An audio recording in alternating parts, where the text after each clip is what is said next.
Hello everyone and welcome to Grand Ledge High School. We're here in Lansing, Michigan for today's USL League 2 match between AFC Ann Arbor and your Lansing City football. I'm Jared Kleppel alongside Cam Chikaski today. We got a fun one today, Cam.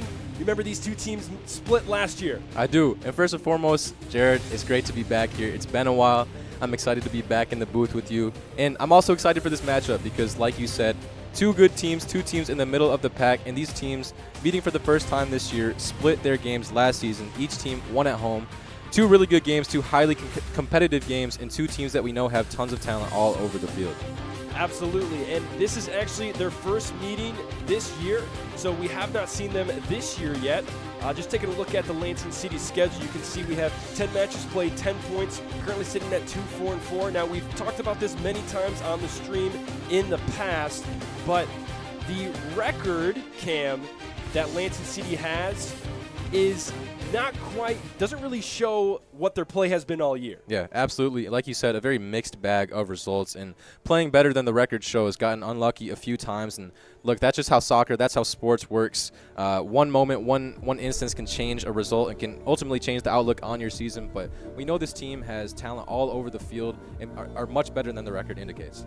Absolutely. So you can see here, just coming off of a lost 0-5 against Midwest. That one was uncharacteristic for Lansing City. And of course, today's match is going to be against Ann Arbor FC, the first time we've seen them. We just have about a minute or so until we're going to meet the starting lineups. Before we do that, let's just take a peek at the division standings for the Great Lakes Division. We have two middle-of-the-table teams here today, Cam. Yeah, two middle-of-the-table teams, but like I keep saying, two teams with tons of talent. And as you look up and down the standings, not a surprise to see Flint City on top. We know they're a great team. Midwest United having a great season as well. But this should be a really exciting matchup between these two sides, both looking to jockey up the table. Absolutely. So that's going to wrap up our pregame. We're going to send you down to the field as we meet the starting lineups, and then we'll be back here when the first half kickoff ensues. Don't go anywhere.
Number 2, Tom Chartier.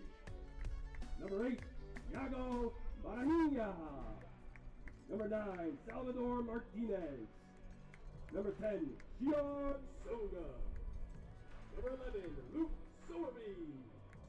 Number 12, Yanni Impomo Ampeja. Number 13, Andrew Direction. Number 20, Drew Pearson. Number 21, Antonio Lima. And number 23, Antonio Gabriel Mujica Garcia.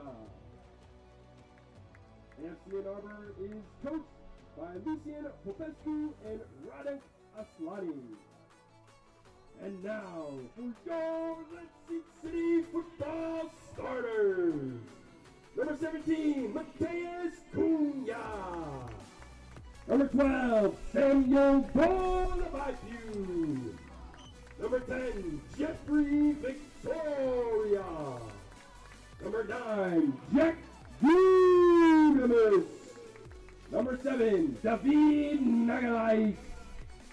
Number 3, Aiden Avalos. Number 8, Sahel Yesen. Number 20, Jeff Palmer. Number 15, Zach Carroll. Number 13, Aiden Messenger. And in goal, number 1, Ali Alameri. At this time, we ask that you please rise. Gentlemen, remove your caps for the playing of our national anthem.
Let's play Lansing City football.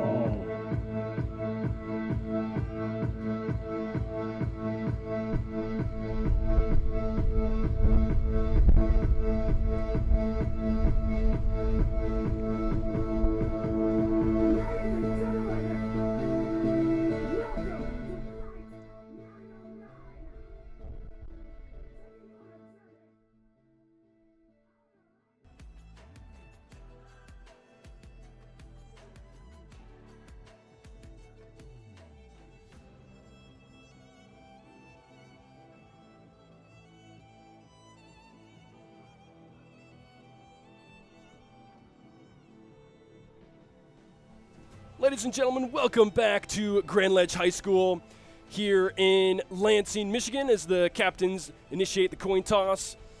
We're going to take a look at the starting lineups for today. First for Ann Arbor. In goal, Moeller. In the back line, Sorby, Mbomo, Ambeja, Pearson, Chartier. In the midfield, Mujica, Garcia, Soga, Barajina. And then the three up top, Lima, Diraction, and Martinez, that 4-3-3 that we will see from them today. And for Lansing City, in goal, it's neither of the Kellys today. It's Ali Alameri. And then we also, in that characteristic 3-4-2-1 in the back three, Messenger Carol Palmer. And then in the middle, Gugamis Victoria Avalos, Magalhaes. And then the top three, Yesin, Cunha, and Dolabaipu. Lansing City is certainly going to be looking for a bounce-back game, Cam, after losing 5-0 to Midwest just a few days ago. Yeah, this is a big gut check moment for Lansing City. We're pretty far into the season so far, and coming off of a 5-0 loss, it's really tough. It's really tough to bounce back from that. Like you said, we know it's uncharacteristic, but I'm very curious to see how Lansing City responds tonight against a good AFC Ann Arbor team. I'm really excited for this matchup. It should be a really good one. And this is the first time that these two teams have met this year. Very interesting that it's so late in the season. And Lansing City, I believe, actually only has 3 more games after this. And I'm not sure where AFC Ann Arbor is. I think they're in around the similar boat. They're probably around 10 or 11 matches played. So the first time these two teams have met all year.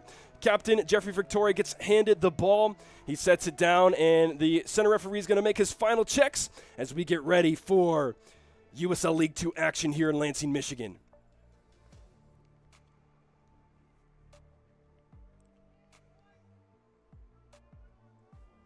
Lansing City looking to wipe that 5-0 defeat just a few days ago from their memory completely. And here we go. We are off for half number 1.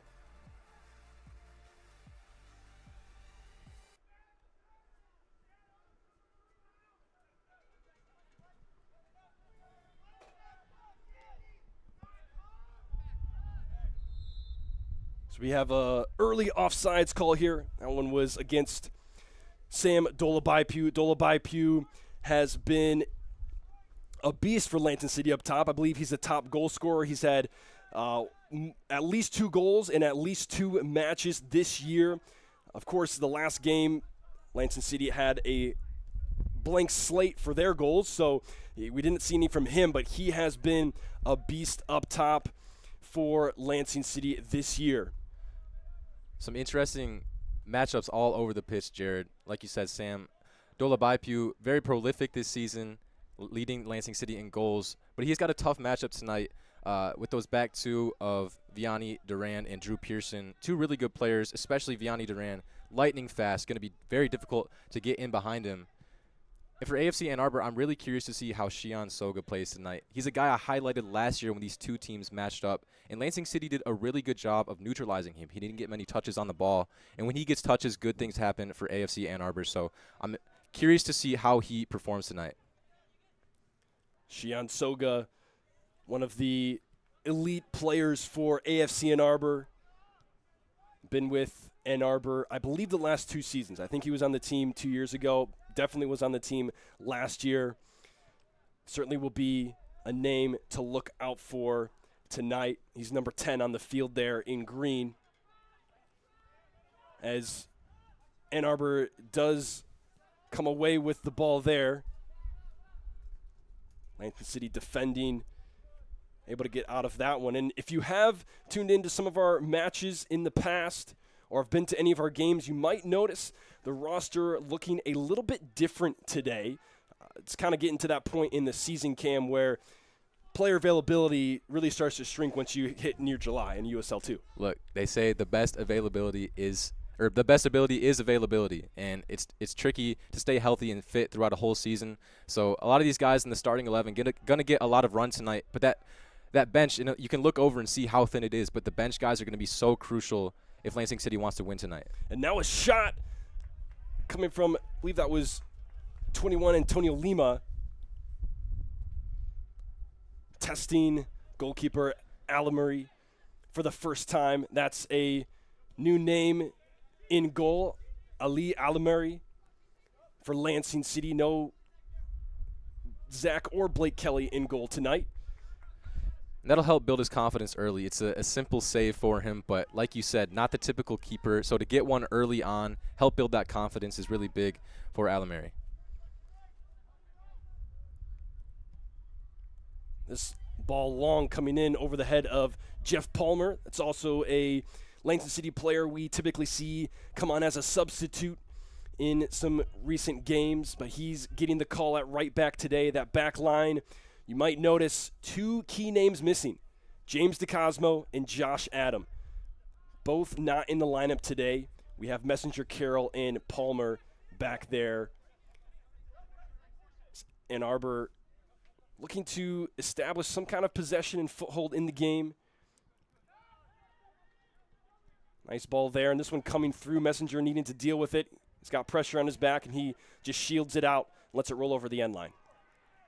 That was a really good ball from Vianney Duran. He likes to get forward. Sometimes, in my experience playing with him, he sometimes thinks he's a winger or a forward, but he's a really attacking-minded center back, can pick out those balls, and that's an early warning sign. Obviously didn't come off, but Salvador Martinez was able to find so much space in the midfield for Ann Arbor, and that's not what you'd like to see if you're Lansing City. Just about 5 minutes gone in the match already. Both teams really still trying to find their foothold in the game. Lansing City having a hard time getting out of their own defending half, as Gugamis now steals that one, and he starts taking it down the line. He beats one. He's got another one there. He beats him as well. It's just speed. Can he bring it across? It's not a bad ball, but the attackers were not quite there for Lansing City. David Magalhaes is trying to jostle for that one. He loses it, but he is still defending, and Ann Arbor is going to get out through Soga. And that's not typically where you see Jack Gugamis at his best. Usually he's a guy who likes to get the ball on his feet and pick out a pass. But there he took 2 guys on. Did really well to get the ball in the box, but didn't come off for Lansing City. Here's Lima, defended well by Sahel Yesin. Entering into the starting 11 for Lansing City today, another player we typically see coming off the bench, though he did start in the match against Midwest just a couple days ago. As Ann Arbor is able to steal that one, and now it's Martinez looking to cut inside off his right foot. That's blocked by Avalos, and it's going to be an easy pickup for Alamary.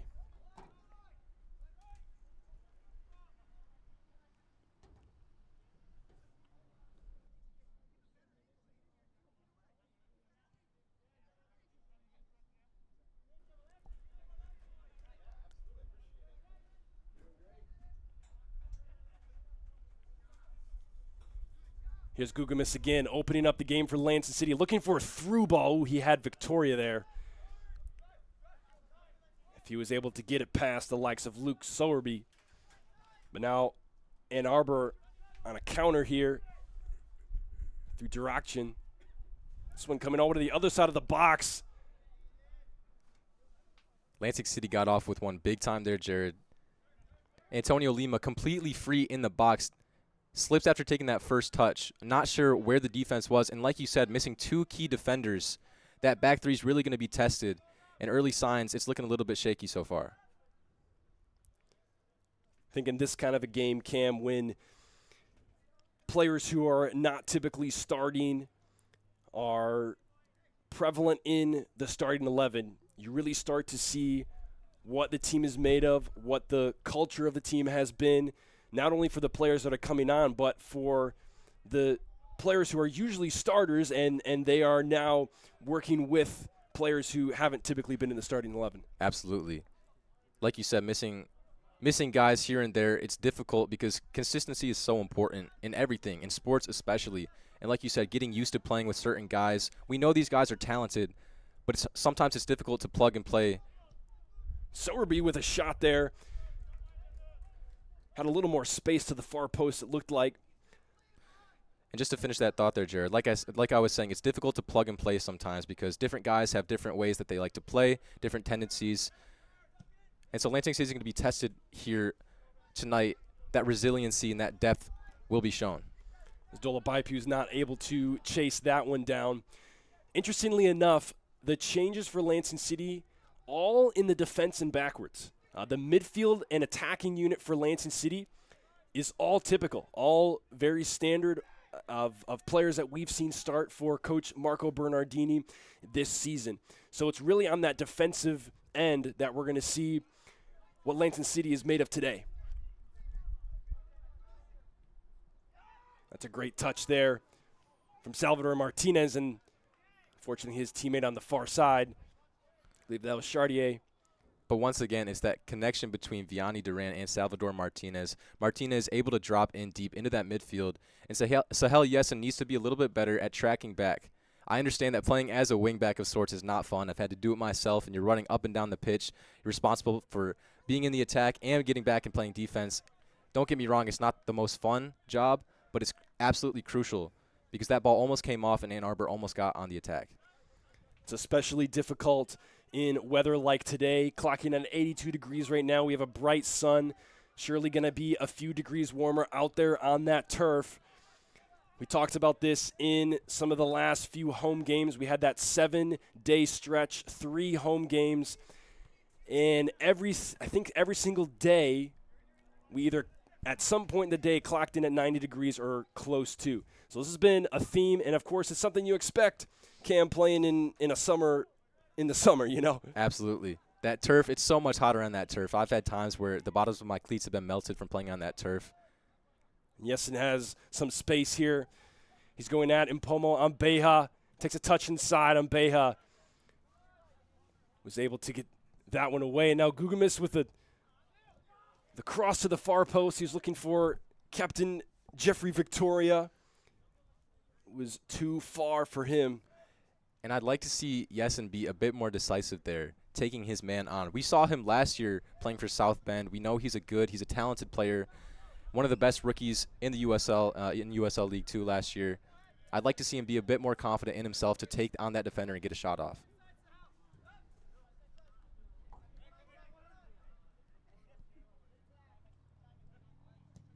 Messenger Looking to find Cunha on that one, or perhaps just to clear some pressure. Despite the changes, some of the personnel changes for Lansing City, still a lot of experience back there. Aiden Messenger played much of the year last year and has played several games starting for Lansing City this year. And at center back, Zach Carroll, as AFC Ann Arbor has a chance here inside, and that one was a little too close for comfort, but Salvador Martinez was called offside about 10 yards outside of the 18.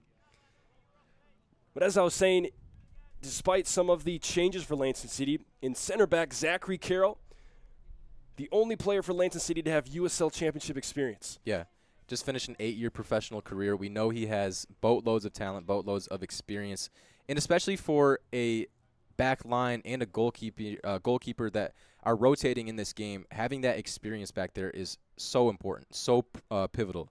To have a guy who's been through it, he knows what he's doing back there. It's really helpful for guys like Jeffrey Palmer, Aiden Messenger,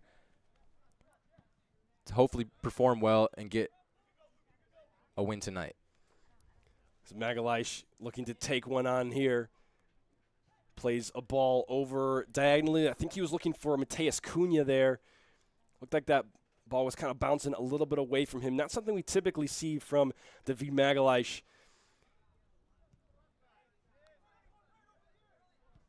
Really sound technical player. You'll see it today. He grew up playing futsal in Portugal, and that's something that translates so well in technical ability on the soccer field, as Aiden Messenger is called upon to defend here, and it comes into Carroll. And now Messenger again heading it away. Gugumis trying to get that one out. It's pressured, and Ann Arbor's going to come up with it. And now a very quick switch here. It's Xian Soga taking on David Magalhaes, and Magalhaes sticks it. Great defending.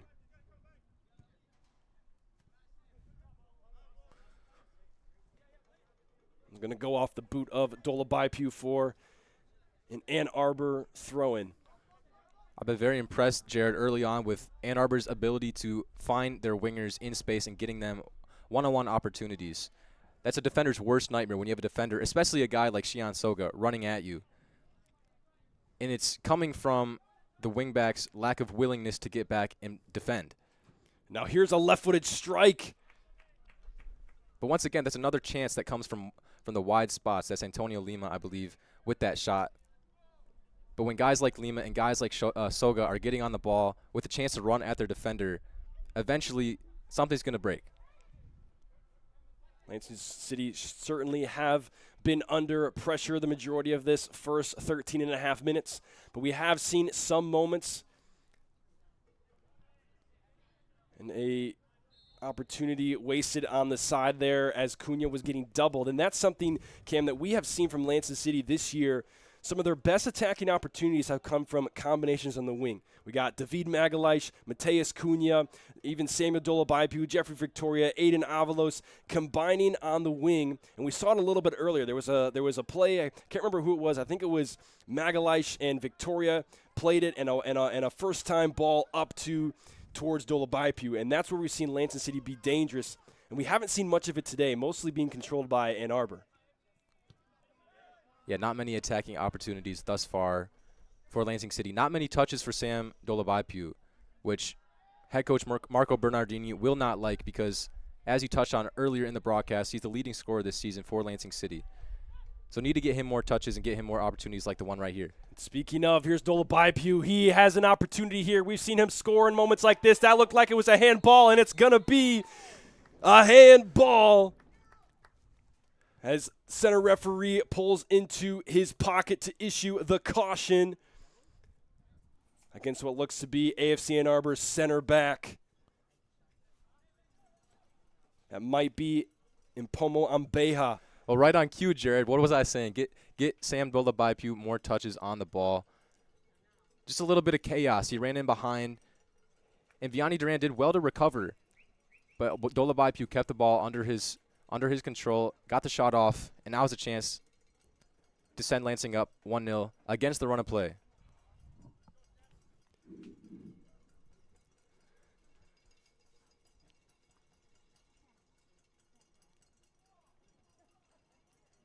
Lansing City preparing for their third penalty this season. And third taker that we've seen. It's going to be Sam Dolabaipu. And here he goes. He puts it away. Solid strike to the right corner. Sam Dolabaipu puts Lansing City up 1-0. Lansing City goal scored by number 12, Samuel Dolabaipu.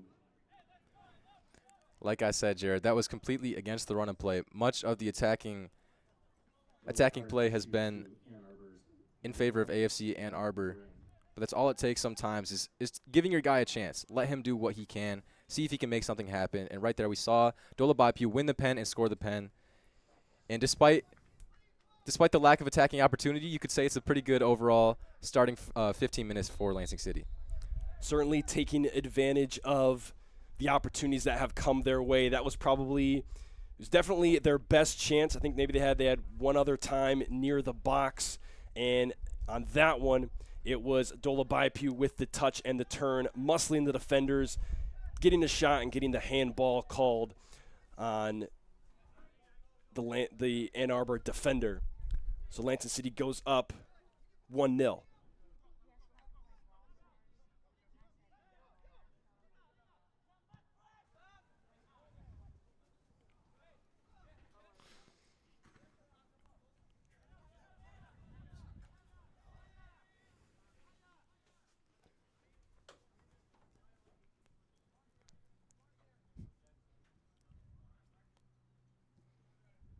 Lansing City playing it short through the back as they commonly do, and it's a giveaway. This is a dangerous one. At the top of the box, a shot that's going to go right into the hands of Ali Alameri, goalkeeper for Lansing City tonight.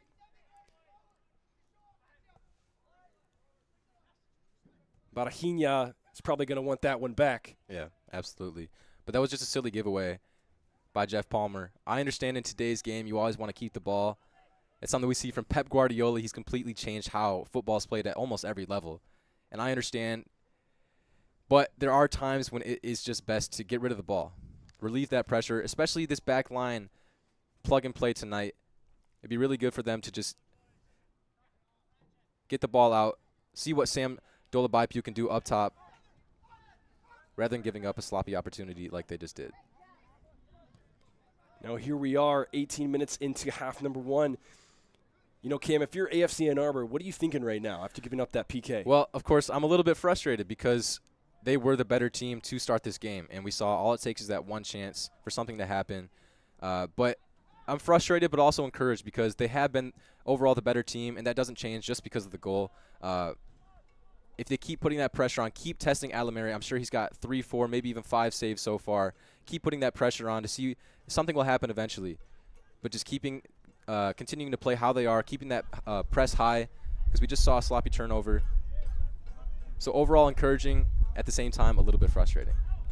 AFC Ann Arbor wins a corner here, and here it comes. It's low, and it's to the near post. Looked like it was a designed play there. The shot coming first time off the half volley. But Ali Alameri was there, ready for it. Didn't really have much pace behind that shot.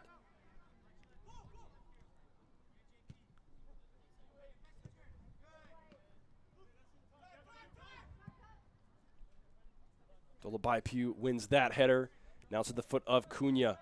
Lansing City can be dangerous here. Magalhaes has Cunha going down the side. He finds him. Cunha keeps it. Looks for a ball into David Magalhaes. What can he do here? It's a wonderful play from Magalhaes, creating space. Left-footed strike to the side net. Lansing City just like that. It's 2-0. Lansing City goal scored by number 7, David Magalhaes. Smash and grab football. That's what we call it, Jared. Counterattacking football, incredible. You were just touching on that link-up play between some of those forwards. Magalhaes and Mateus Cunha did so well right there. It was a 2v2. And in a 2v2 situation, you trust your guys. You trust you trust Magalhaes, you trust Cunha. And we saw that futsal ability come out a little bit. He did so well. He skinned Vianney Duran in the back in a brilliant finish to put Lansing City up to 20 minutes in. And certainly with how the first 15 minutes were going, I did not expect 5 minutes later to be saying Lansing City is up 2-0. No, completely against the run of play, Jared. But look, all that matters is that you got 2 goals on the board. And this is something that we talked a little bit about at the beginning of the stream, and we've been talking about it a lot at the last few home game streams as Soga takes on a few Lansing City defenders, and that shot coming off the left foot of Durakchin is met by Ali Alameri. He's looked very solid in goal, maybe more on that in a moment, but something that we have seen from Lansing City, we've talked about how a lot of their results this year, the margin has been very slim, and we have seen them be very dangerous on the outside, combining with the wingers and the number 10.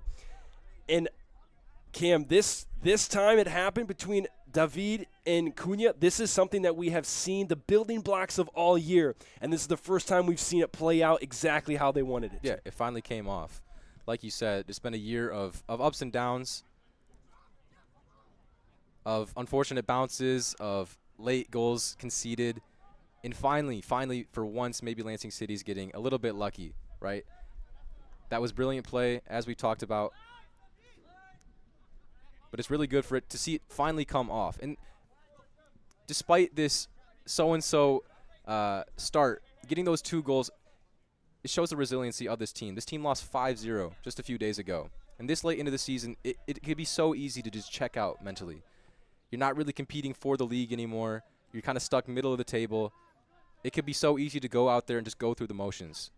So got to give a lot of credit to these guys. Got to give a lot of credit to Coach Bernardini for how they've come out and capitalize on their opportunities so far. The culture of the team is something that Coach Bernardini has talked a lot about. We've had a few conversations with him, and one of the main things that he has said over and over, and you might have heard a clip of it a few games ago, is that he said it's really difficult for a team to not let the outcome of a match shape, and shake who you are and where you're standing. And he made it very clear that these results do not change the mission and the culture of Lansing City. And we're starting to see the fruit of all the work they've been putting in that last goal right there, and even just in their ability to capitalize on the few chances. As a right-footed strike, that one was absolutely amazing from Antonio Gabriel Mujica Garcia. One of the best strikes I've seen in live action all year. And I think that might have taken just a little bit of a deflection. But despite that, he caught that one so perfectly. That's one of those that as a player, you just know when it's off the boot. You know it's going in. You know it's something good is happening. Got a little bit fortunate with the deflection, but AFC Ann Arbor get the goal that they deserve. They've been pressing for one, and all of a sudden we got a 2-1 game. And look, 24 minutes in, 3 goals already. I think we're in for a good night. Already more goals than I believe the majority of Lansing City matches this year. A lot of 0-0 draws, 1-1 draws. There was a 2-2 draw. So already within the first 25 minutes, we've already seen 3. And I think you said it, Cam. Could be in for a fun night tonight. With the angle we had up here in the booth, right when he was about to take that shot, you just knew if he hit it well, it was going where he wanted it to go. Yeah, but that opportunity came from a complete disconnect between the midfield and that back line. So Alameri is called upon to come out of his box and clear that one. He does well. And despite getting beat on that last shot and goal, he has performed well today. Yeah, and going back just a bit, I believe it was Antonio Lima who picked the ball up around midfield and drove up the pitch with nobody for 30 yards. And he found Garcia. Now it's another dangerous opportunity for AFC Ann Arbor. Left back Aiden Messenger just beat to the ball on that one. Antonio Lima able to get a head on it. Fortunately, it goes over the bar.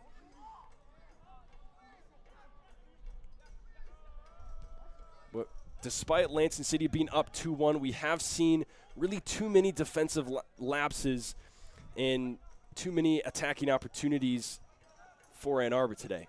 And I'd like to see Aiden Avalos get a little bit more help in the midfield. As you can see, he's completely isolated in that 6th position by himself. And Salvador Martinez, we've seen him already a couple times for Ann Arbor drop into that midfield. Same with guys like Shion Soga, same with a guy like Antonio Lima. All these guys are comfortable shifting into that midfield, and that's where they've created quite a few opportunities. That's where that last opportunity came from that we saw Garcia put into the back of the net. That's something that Lansing City's got to shore up if they want to hold on to this lead. So here is Soga again. He was looking for the back post. He's going to miss it just by a foot or two. Just not good enough on the defensive side there. Really, it was Magalish who let him go. All the way up here on the near side. I feel like I'm going to sound like a broken record tonight, Jared, but once again, there was just such a lack of pressure from Lansing City. And credit to Soga for beating his man in the first place. But after he got by that first guy, he had so much time to cut in, get onto that right foot, and put a shot on. And if I'm Alamary, I'm livid with my back line because he's already faced so many shots, so many pop shots from the edge of the box. And we saw one just go in. But if I'm Coach Bernardini, I need to get into my back line. I need to get into my midfield and shore something up because the more chances that keep coming, the worse for Lansing City. That's something that's going to be tricky situation for Coach Bernardini tonight in terms of substitutions. Only 4 substitutes on the bench for Lansing City tonight.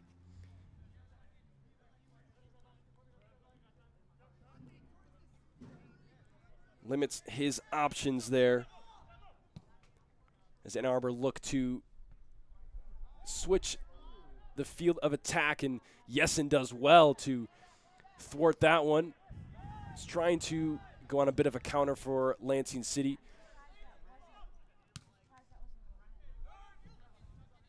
But now Ann Arbor with it in Shion Soga on the left side. He beats Magalish. Now on with Palmer. He gets by him, and Avalos, the third defender there, needs to deflect that one out. I believe it's going to be an Ann Arbor throw-in. And Soga's starting to get into a bit of a rhythm. We saw early on those first 5 minutes, he had a few touches, beat a couple guys, and Ann Arbor looked really good. And that was shot from Sowerby. That one's going to go off the scoreboard. Had some punch behind it, but as I was saying, once with Soga gets on the ball, good things happen. You can see how tricky and how dangerous he is running at defenders, getting them on their back foot. So for Ann Arbor to get back into this game, they need to keep feeding him the ball. And as for Lansing City, they need to stop him from getting so much space to run at their defenders. Cunha chasing this one down as he fouls Pomo and Beja.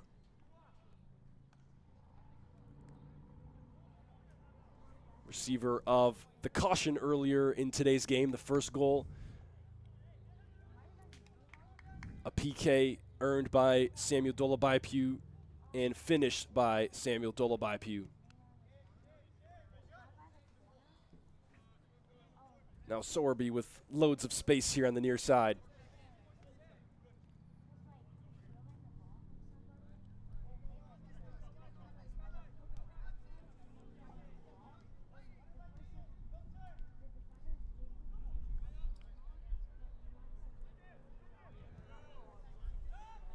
Ann Arbor once again looking to the foot of Shion Soga on this near side. He looks to cut inside and gets around Magalish. He's really been having his way with him, but good recovery. Soga's upset. Thought he was fouled, but no call. And now Gugamis looking to play Cunha through. It's not quite there for Cunha.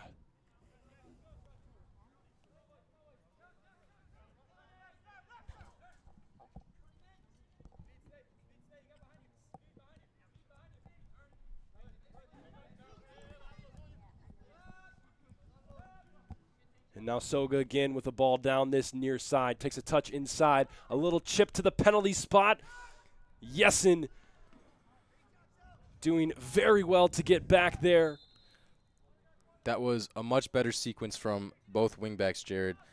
Initially, Magalash did very well to get back and pressure Shion Soga, and then once again it was Soga on the ball, and Yesin did a really good job of tracking back and making sure Antonio Lima didn't have enough time to bring that ball down and put a shot on goal. And so this is where we're going to take our water break for the half. If you tuned in with us the last few games, it's been hot for the last couple of weeks here in Lansing, and the heat index, depending on where it's at, it mandates a certain amount of water breaks for a certain amount of play. So we're going to take a break here with about 31 minutes gone in half number 1 for a little bit of water. These breaks don't last real long. It's usually only a couple of minutes.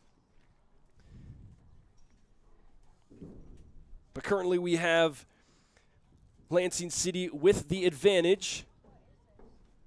2-1 in this one, Cam. Yeah, the story of the game so far for Lansing City is being clinical. I don't really think they've had too many good opportunities other than the ones that they've scored in, which is obviously a good conversion rate. But defensively and in the midfield, it looks a little bit shaky, a little bit concerning for Lansing City. Ann Arbor has way too much time in the midfield. There's been so many times where you've seen guys pick up the ball and have 15, 20 yards of space just to carry the ball and find guys. And there's also been times where Shion Soga has gotten on the ball and had way too much time to run at defenders, and he's one of the best players on the pitch regardless of the team. There's a reason Michigan State wanted him to come back and play for them next season. So if I'm Lansing City, if I'm Coach Bernardini, I got to sort that out, because the more opportunities we see Shion Soga or guys like Salvador Martinez continue to get, the more dangerous, of course, it is for Lansing City. We have seen a lot of that in this first 32 minutes. Lansing City just allowing the Ann Arbor players a lot of space, particularly on the wing. I mean, it seemed like for the last 3 minutes it was just Ann Arbor got the ball, a long switch to Soga, got the ball, long switch to Soga, Soga with a one-on-one on the near side. And that's just not a situation that you want to be in if you're Lansing City on a consistent basis tonight. It's rinse and repeat. And when you have a guy like Shion Soga, you just continue to feed him the ball. When you have a guy who you know is going to be his defender, you know is the best guy on the pitch, you know he's your best chance to score a goal, of course you're going to keep giving it to him. And it's pretty surprising to see the amount of space that Lansing City continues to give him. And we restart play here at minute 33, just ticking into minute 34. A couple of headers bouncing around there, and then a shot off the half volley coming from Antonio Lima.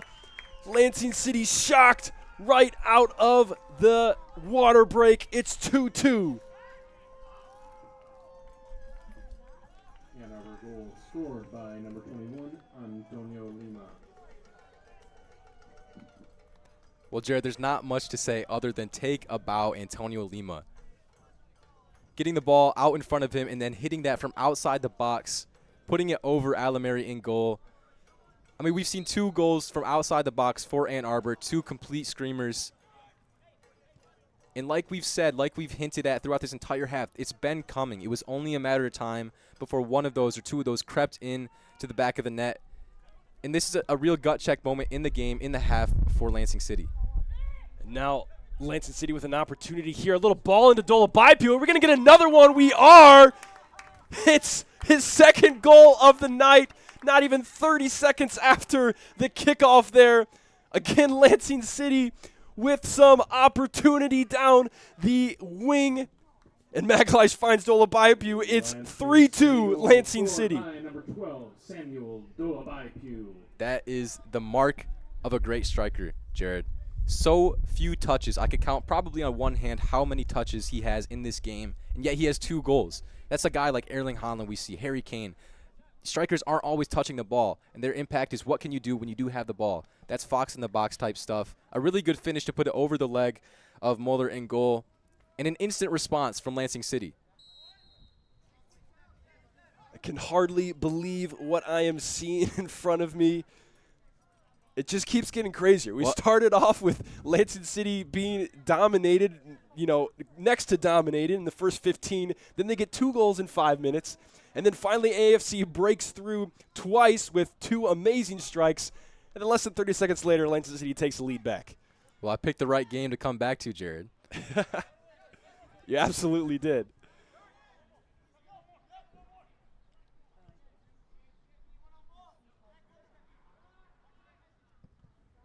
This cross into the box is deflected. Carroll looks to head that one away. There's not a lot behind it. Liam was able to get to it. He brings it back towards the PK spot. He was looking for Salvador Martinez screaming into the box there, but Lansing City defender is able to get it out. And now another cross coming in, blocked by Yessen.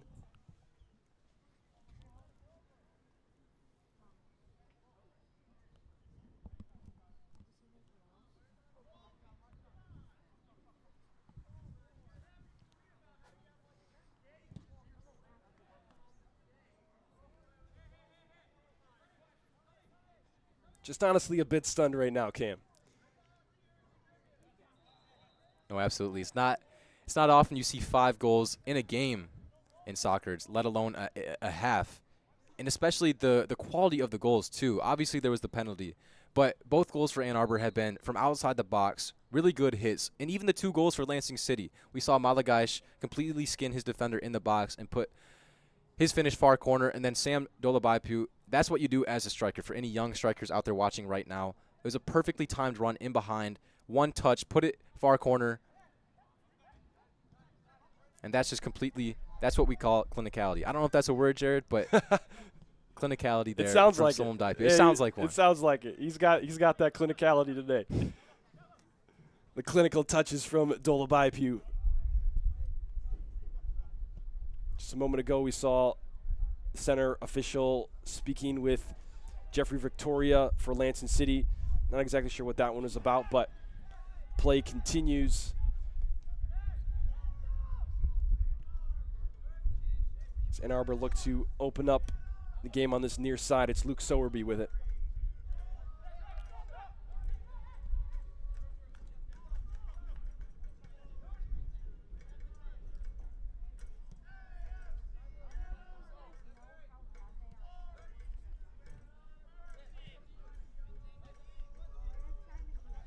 Lansing City looking much better defensively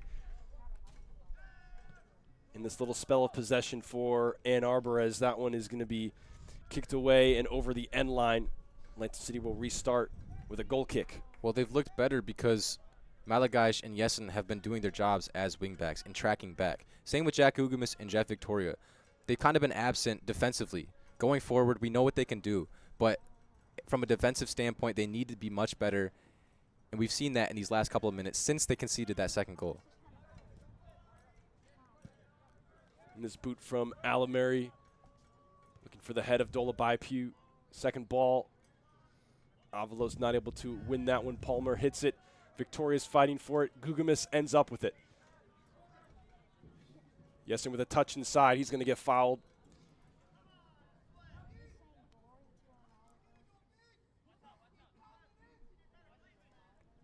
Easy call there for the official.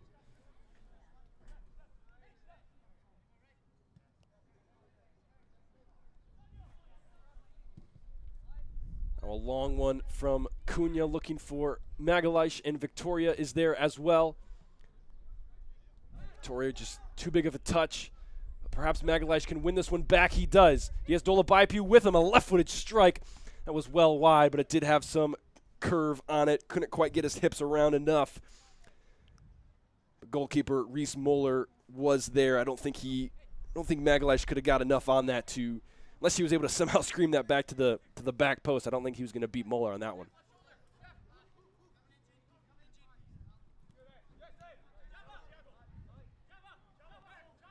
Victoria nearly wins that one.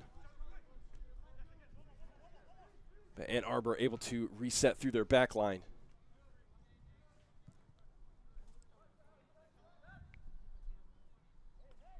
Messenger brave there. Heading through the ball with the attacker.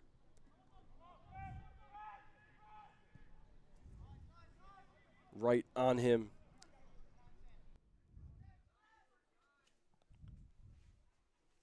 Ball eventually squirting out. It's finding its way back to the defense of Ann Arbor.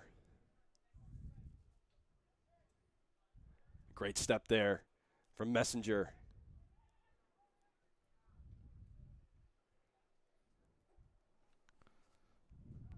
We've seen wonderful things from Lansing City when they have a chance to possess like that on the wing, but that ball not going anywhere.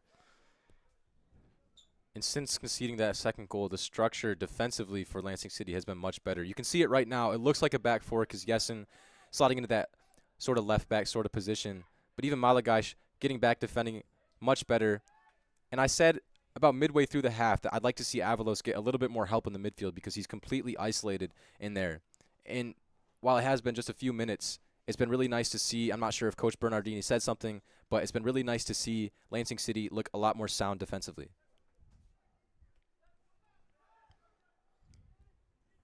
This ball's coming in towards the penalty spot.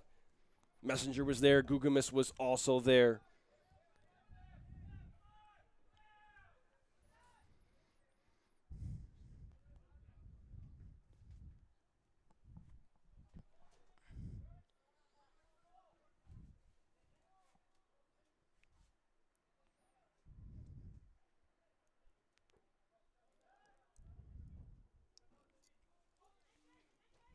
Little chip coming into the box. That one's dangerous, but it's going to be headed much too high by Antonio Lima there.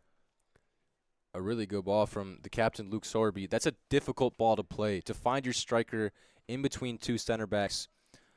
Unfortunate for Martinez, not able to direct it on goal, but a good run and a good ball, and more warning signs for Lansing City. Lansing City having a hard time getting out of their defensive area there with another giveaway. Here's Chartier with a cross in. Alamari's number is called and another header. The follow-up is going to find its way into the back of the net. Antonio Lima, completely unmarked, gets to the second ball. We're all square at 3. And our goal scored by number 21, Antonio Lima. And that came from another sloppy turnover in the back, Jared. I was just talking about how good out of possession Lansing City had looked since they conceded that second goal. But when you give the ball away like that in the back line, all of that hits the fan. Sahel Yessen was out of place. Jack Gugumis tried to get back and prevent the cross, but it was a really good ball from Chartier and a decent header. And then Antonio Lima getting the rebound completely unmarked. Did well to put it far corner. Nothing that Ali Alamari could do. Alamari did well to defend the first one. The second one was too much for him, and now we sit at 3-3 halfway through at the 44th minute.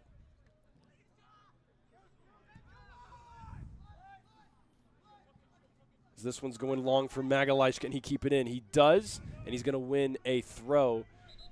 As we do have an Ann Arbor player down on the far side. Looks like he thought that he was fouled. I think he's saying something like, I was right in front of, it happened right in front of you guys. What's going on? Seemed like maybe collided with Cunha some way. Sometimes reactions like that can be like an arm comes around, accidentally contacts the face or something like that. I didn't quite see it, but he was certainly upset about something.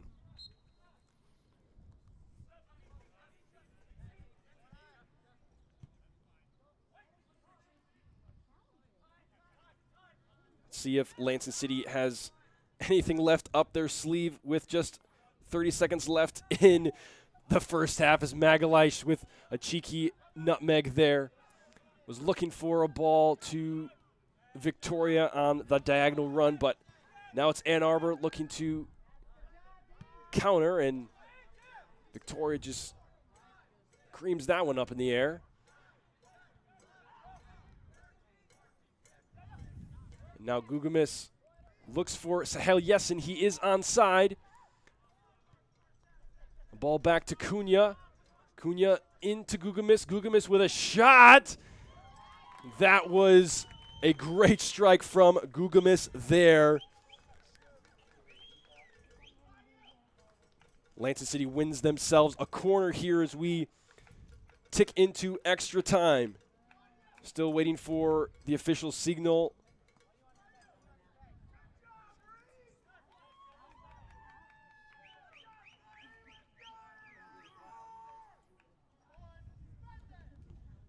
Here comes the corner. The header from Palmer is going to go over the bar. He was looking for the far post.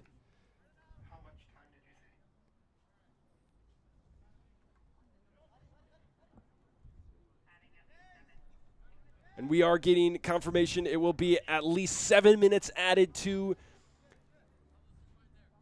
the first half. A minimum of 7 minutes to be added here with that water break and 6 goals, Cam. Not surprising. No, not at all. And like I said, you don't often see, I was saying we don't often see 5 goals, let alone 6 goals in a game, but in a half, something I don't think I've ever seen before. And there still might be time for more. Here's Martinez. Palmer and Magalish are there. Here comes the cross. It's a little bit too long, but he does have a player there. Yessen's able to get that one out. Perhaps a counterattack coming on for Lansing City. Gugamis hustling down that left sideline. He was looking for a through ball. It's not going to come to him. Instead, it's Magalish. He's looking for Cunha up top. Still lots of time here in stoppage, and a little ball getting played in. Cunha, his first touch not good enough on that one. He still pressures, though. Man, on that one, if Victoria had been able to push up a little bit, really could have put that defense under possibly and win that ball back there.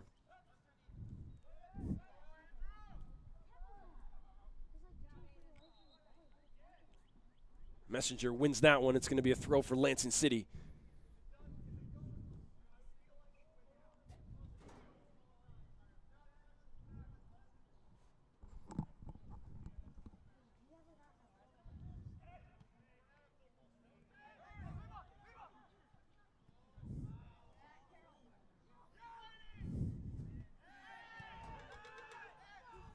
Ann Arbor players and fans crying out for a foul there. They thought Lima was thrown to the turf illegally. Not going to get one, but Ann Arbor does retain possession.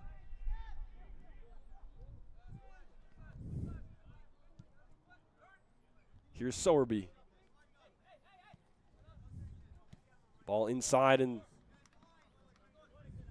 Lima was looking to go right back to him, but they were not on the same page.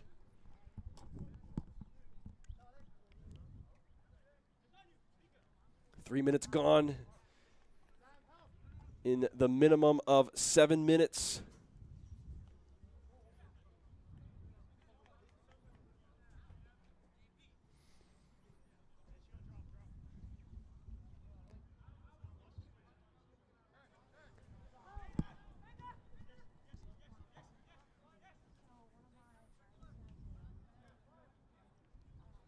Yessen beating 2 defenders there. He has a little bit of space. Here comes Impomon Beja. Wins that one. It's a hell with a slide, and not the wisest tackle in that situation. It's going to be a foul against him. That's a tackle that he made purely out of frustration because he did so well to beat 2 defenders, but just kind of ran out of gas on that run. That's one that I've been there. You've been there. You made a good run. You lose the ball. You got to take it out on somebody. Now, ball coming over the top. Durakjan and Palmer fighting. Palmer gets drugged down by Durakjan. Andrew Durakjan. Can hear him all the way from up here. Not happy with that one. But Jeff Palmer in that right back spot doing well. And Dolabaipu's looks like he was probably going to get called offside there. I saw the assistant referee pause for a moment, but flag does not come up. And it will be a throw-in for Lansing City on the far side. Quite a bit of space here in the middle for Cunha. Just looking for a little chip inside.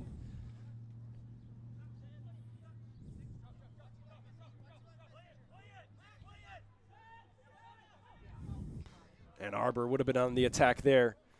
Martinez left the ball behind. That one's just given away right back to him. And Gugamis gets it back. A little tug on the jersey. Advantage, says the referee. And now Magalhaes has a 1v1. Tried to cut it back inside. But here comes Dolabaipu. Little shoulder to shoulder. Referee says that was a little more than shoulder to shoulder, Sam. It's tough to get away from that one when you are 6'3", 225. Now here comes Ann Arbor as we enter into the final minutes of the minimum additional time added. A left-footed strike blocked by Victoria. Gugamis is there. He's defended. And center referee is going to stop play as we do have Samuel Dolabaipu still down from the previous attack all the way on the near side corner. He's next to the corner flag almost. Looks like maybe he was cramping. Not something that's too uncommon in this kind of weather, Cam, with someone like Sam Dolabaipu who plays so many minutes for Lansing City. Working so hard up there, and these last couple of minutes, Jared, have demonstrated the vulnerability of both teams. There was a moment where Lansing City was on the attack. They turned the ball over, and if it weren't for a poor touch from Martinez, Ann Arbor would have had a 4v3 going at goal. And then Lansing City came back down on the counter. Dolabaipu committed that foul, and then Ann Arbor came back. Sahel Yessen hadn't tracked back. Antonio Lima had all the time in the world on the wing. And look, if you like end-to-end football, this is your game because it's been completely up and down the pitch as we conclude the first half. And the only one word I can use to summarize that first half was exhilarating. It certainly was exhilarating as we end the half there at 3-3. We'll be back with some halftime thoughts in just a few minutes and a 15-minute halftime. Don't go anywhere.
Hello, everyone, and welcome back to Grand Ledge High School.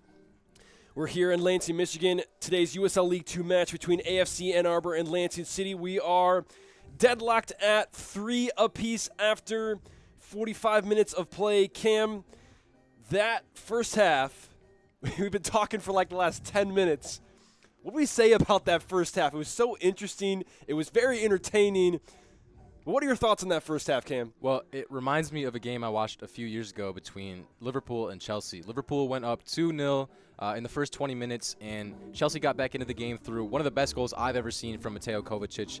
They equalized through Christian Pulisic, and it was 2-2 at halftime. It was one of the most entertaining games I've ever seen. I think this might top it, though, and I'm really curious to see how each team responds defensively in the next half. Defense is something that has not been great today. But even I think deeper than that, it's not just the defensive play. We've actually been seeing, really on both sides, Cam, the middle third of the field is just like entirely being skipped. Yeah, and when it is being used, there's so much space there because a lack of structure from each team. But guys like Shion Soga, Antonio Lima for Ann Arbor, and guys like David Malagesh and Jack Gugamis, Sahel Yesin are getting opportunities in abundance to run at their defenders. And for Lansing City, when you play a 3-back, it's so crucial that your wingbacks are willing to run up and down the pitch. They're willing to put in that shift defensively. And in that first half, we saw that Lansing City wasn't willing to do that. And that's where so many opportunities for Ann Arbor came. So if they want to keep that same system, you need to get better defensive work rate from your 2 wingbacks. And that's something that really is uncharacteristic of Lansing City this year. We've seen this formation almost all year, the 3-4-2-1, and we have seen the wingbacks get back and play good defense. And today, it hasn't really been there for Lansing City, but fortunately for them, even though they have been outpossessed the majority of the game and Ann Arbor has more chances, they did have the upper hand from the majority of the game on the scoreline. Right, but it's been so clinical from Lansing City. We've seen Sam Dolabaipu get 2 touches, just about 2 touches and 2 goals, and that's the mark of a good striker, as I mentioned in the first half. But I'm really curious, like I said, just to see how both teams respond going into the second half, because it was such a chaotic frenzy of opportunities on each end of the pitch. If you like free-flowing and up and down entertaining football, then this is your game. Certainly was a very entertaining first half. And we only have a couple of minutes before we'll be back on the field for some second half action. But just a quick rundown of how the scoreline ran through the first half. We had Ann Arbor was controlling much of the game, first 15 minutes. About minute 15, Sam Dolabaipu draws a penalty kick as he had one of his first touches and one of Lansing City's first opportunities of the game. He was inside the box, he turned and had a strike, and it went off the defender's hand. Unfortunate, but he got carded for it, and it's a PK he puts away. It's 1-0. Lansing City is able to get another goal within the next 5 minutes. That one came from David Magalish, playing with Mateus Cunha, I think it was Jeffrey Victoria. He cut inside. He had a nice step over and created some space with his left foot, put it right to the back of the net. It was 2-0. Then AFC Ann Arbor comes back with 2 of the best goals we've seen all season. We had a right-footed strike that bent in. It was on kind of a little bit outside the box on the left side and curved it into the upper 90. Really no chance for Ali Alameri for Lansing City, goalkeeper on that one. And then kind of off of a half volley, the ball kind of coming back out. A strike that went up and dipped over the head of Ali Alameri, and it's tied 2-2. And we were 30 minutes into the game at that point. And then we had 2 more goals. The first one actually came from AFC after that. So AFC had 3 unanswered goals, and then that was very soon after the water break. I think less than 30 seconds after the water break. And then less than 30 seconds after that, Sam Dolabaipu gets a second of the match. And that's how we got our 6 goals today. But we have seen one thing that's very encouraging for those of you that have been watching and following Lansing City all year long. One thing that's very encouraging that we've talked about a lot is the young attacking talent for Lansing City. A lot of 04s, a lot of 05s, a lot of young attacking talent, and we've been seeing it develop this year. And today we have been seeing some more fruit in terms of goals scored than maybe we've seen in some past games. So as you said, Cam, very excited to see what the second half brings. Teams are still kind of coming out of the tunnel. We're still waiting on AFC Ann Arbor. Talked a lot about City. What do you think is going on in the AFC Ann Arbor locker room right now, Cam? Well, like we said, they did control much of that half, and conceding 3 goals in any game, let alone a half, is very frustrating. So from defensively, we don't need to talk more about that because we've talked about it so much. But from an attacking standpoint, it might seem simple, but continuing to do what they're doing. They're getting a guy like Shion Soga so many touches, which he didn't see last year in the game that we called. They completely neutralized him, and today that isn't the case. He's gotten on the ball a lot of times. He hasn't been able to get a goal, but he's created many opportunities. He's created so many chances for himself, getting the ball out wide, beating a defender, just running at guys. That's what I love about a winger, an attacker, is someone who's direct and willing to run at guys, and Shion Soga is that. But also guys like Antonio Lima being really clinical. We saw him finish that header in the first half, really clinical, and just continuing to get your best players touches on the ball. I know it sounds simple, but that really is what this game is about. It's getting your best guys chances to do something.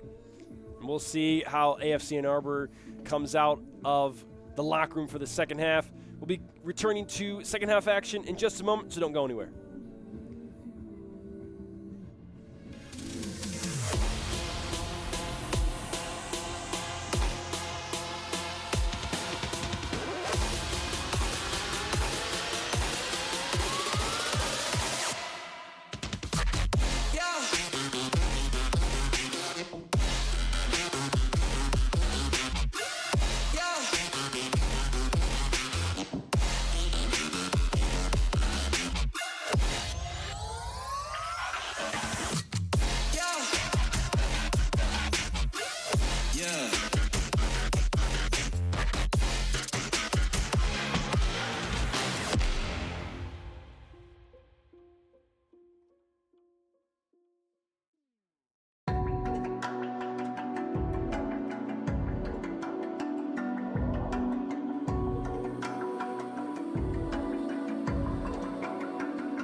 Welcome back, everyone, to Grand Ledge High School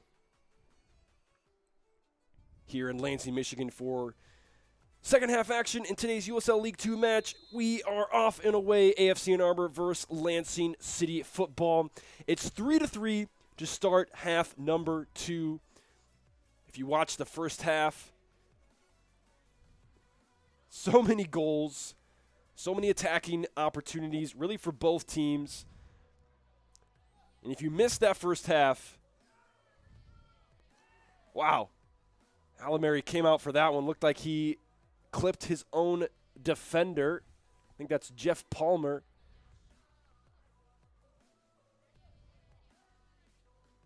AFC Ann Arbor attacker running onto it.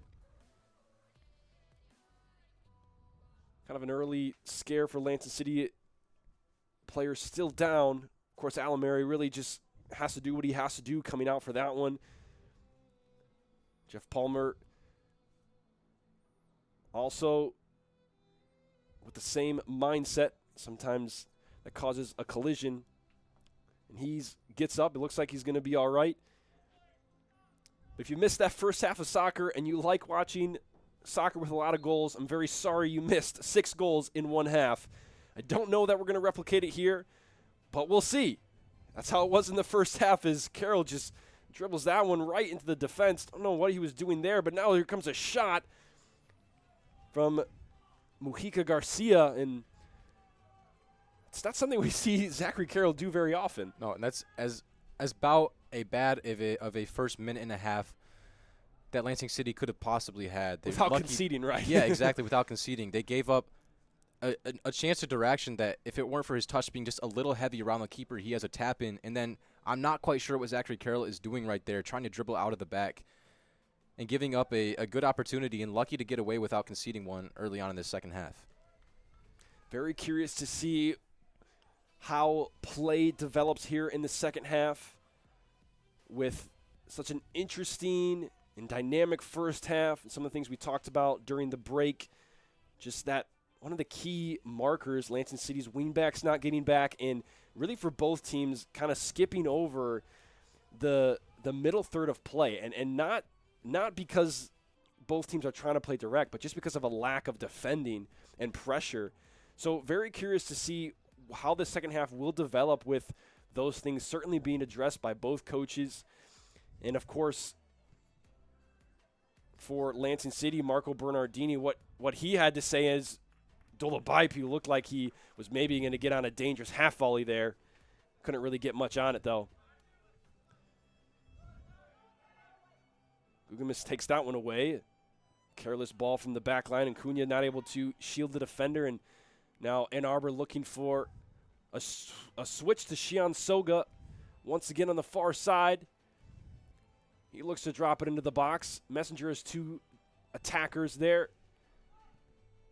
Yesin comes back to help. Carroll comes back to help. Victoria comes back to help. Able to get it out for an Ann Arbor throw. Now Chartier with just loads of space there and a dangerous opportunity. Durakjan was able to get a slight head on that one. For a moment there, Cam, I thought that was heading right into the side net. And we saw Chartier put in a good ball in the first half that helped create the chance for AFC Ann Arbor's third goal, and just giving way too much time right there to take a couple touches in and put in an incredible ball. And a really good header from, I believe that was Durakjan. Really did good to get it down and flick it on and put it just past the far post. Here comes a bouncing ball into the box. Ali Alameri, goalkeeper for Lansing City today, collects that one. Yeah, and going back to that ball that was played in by Chartier, there were four Lansing City defenders right there, and just they all stood there while he just took space, dribbled almost 5 to 7 yards, and played that ball in, and a great deflective header by Durakjan, but it just wasn't quite there for him.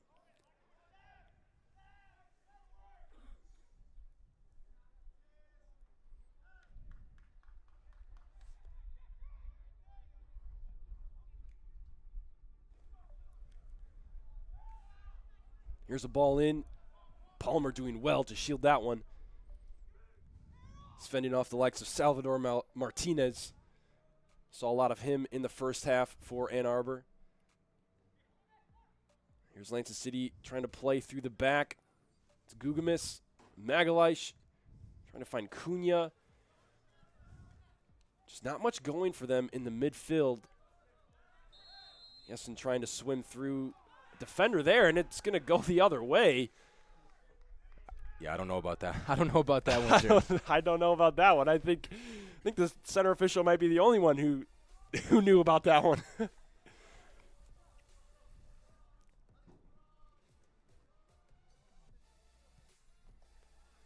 Certainly a surprising call. Looked like to me Yesin was grabbing on that one, and by the reaction of the players, some of the fans, I think many players thought so too.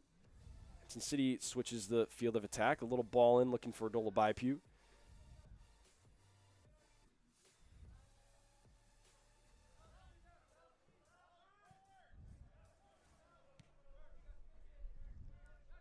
Here's Messenger.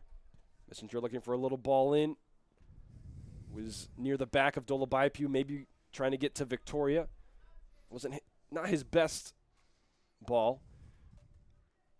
But it will be a Lansing City throw in the attacking third here on the near side.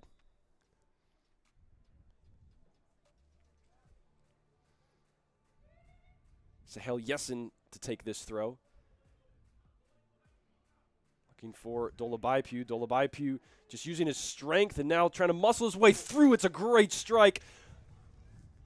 as he was able to shield a defender, muscle his way past a couple more, something we've seen him do just all season. He's able to use that strength, but he's quick. Yeah. And I'm not comparing Samuel Dolabaipu to a guy like Erling Haaland, but the way he's playing today reminds me a little bit of what we see Haaland do. He gets so few touches, and yet there's a reason he's won back-to-back Golden Boots in the Premier League. So clinical and creates his own chances all the time. Ooh, and looked like Carroll was nearly able to get on the end of that one, but it's deflected out by the back line of Ann Arbor. Lansing City find themselves in a little bit of an attack here. Just a little over 7 minutes into the second half. This one coming in is going to find the hands of Reese Moeller. Actually, haven't said his name too many times today. For all the goals that have been scored by both teams and all the offensive action, we've said Alameri's name on the other side, but Reese Moeller, really most of the chances he's faced have been finished. So haven't really heard his name a whole lot. Chartier not able to get to that one.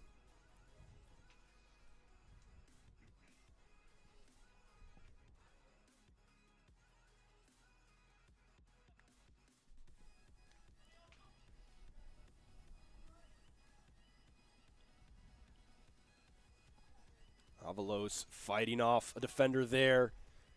Able to beat one. Finds his way to Dolabaipu. Lansing City has something here. There's 4 attackers going forward. It's 4-on-3. A 4th defender coming back for Ann Arbor. Dolabaipu's there. Mpomo Beha tracking back, putting some pressure on Dolabaipu. Dolabaipu is down. That one, a great save from Moeller. And I know that Dolabaipu got the shot off and tested Moeller, but you got to give a lot of credit to Mpomo Mbeha for just putting putting Dolabaipu under a little bit of pressure and not giving him all that time. And instead of putting it in one of the corners, he hit it kind of right at Moeller, and Moeller still did well to get a hand up and push it over, but a dangerous opportunity for Lansing City. Shaky in the back from Ann Arbor. And Lansing City's been much better since those opening couple of minutes. Here comes the corner in. It's headed away. And now finds the foot of Gugamis, going back to Cunha on that far side. Cunha playing another ball in. Carroll flicks it on. Victoria back to Yesin. A shot from Yesin. Dolabaipu's there, but he's going to be offside. He didn't think he was. But he indeed was offside on that one. As you mentioned just a little bit ago, Cam, that pressure from Mpomo Mbeha undoubtedly was the difference in that attack from Dolabaipu. We've seen him in situations like that put a strong strike away into a corner several times before. We saw him do it in the first half. He made a really good run in behind and had time to pick out a corner. It wasn't an easy finish, but that's the difference between having the time to look up and pick your spot as opposed to just having to put one on frame. And like I said, Mpomo Mbeha did just enough to put Dolabaipu off.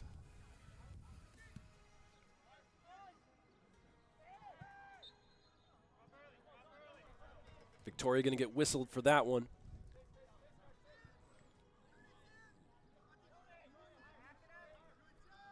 Ann Arbor will have a free kick here in their own half.